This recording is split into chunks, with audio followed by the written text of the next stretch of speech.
Alright, you guys, for this week's assignment, your goal is to create a high contrast piece of artwork showing positive and negative space. So I'm going to show you guys some of the steps that you'll need to take in order to make your artwork.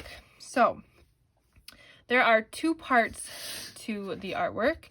There is a background piece of paper, and then there is one that goes on top. So it's got two layers, and the background is the one you're going to work on first. So this one is probably going to take the longest time, and this is where you are cutting out strips of paper and gluing them down.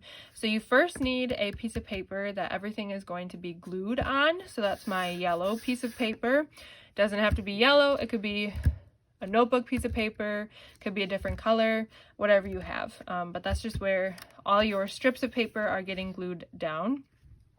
So just like in some of the artwork we looked at on in class or on the Google slide attached to the assignment, we saw artists who cut strips of paper and then pieced them together to make really interesting images. And then some of the examples we looked at for this assignment just use really colorful pieces of paper to make an interesting background with lots of colors. So you have a few options for how to make this happen. The first is to use magazines or newspapers and find really cool images or colorful pages and cut those out. So my example right here, this piece is cut out from this ad on the back of a magazine for Ford, and I found that these swirly rainbow-like parts were really interesting, so I cut a strip from that, and I might even cut another one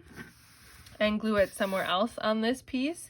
But if you have magazines, then what you can do is go through, look through them, find colorful parts or interesting textures that you like, and those will make it look really interesting. So I found this water, so I would then cut just whatever part I want out of it.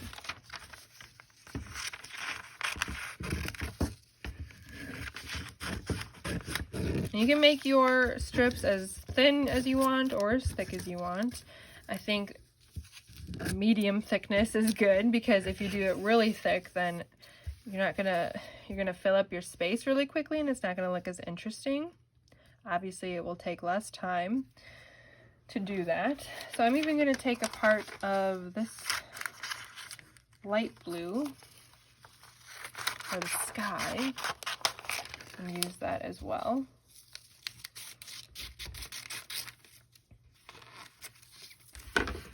And I might put that one here.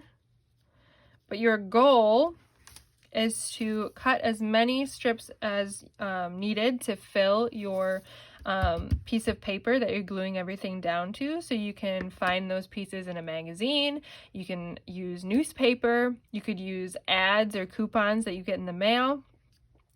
If you don't have a lot of that stuff, you could also just use different colors of construction paper and cut thin strips off of them, like I did for this first few. I just cut construction paper into strips and then glued it down.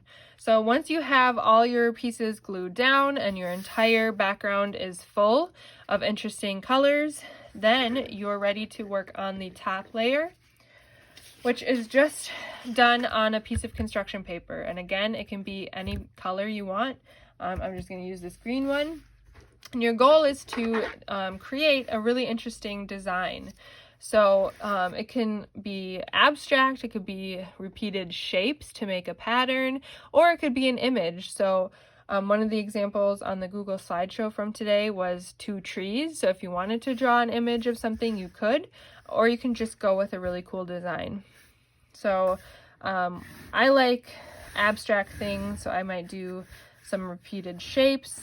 I might try to make it look like a pattern from something, who knows. But your goal is to create an interesting design that is then going to be put on top of your glued on strips of paper. So once you come up with your design, you have it all drawn out, you're ready to cut it out. So my example is very simple. I probably could have done some more shapes on these sides, but just to show you how it's going to look. You would cut out your drawn shapes or your drawn image.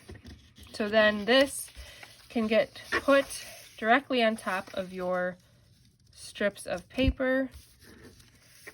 So then your colorful and textured pieces of paper show through, and it creates a really cool positive and negative contrast.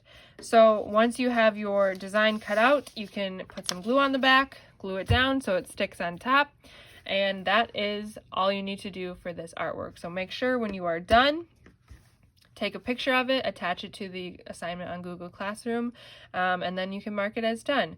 And again, obviously mine is incomplete. I didn't fill my yellow paper with stripes.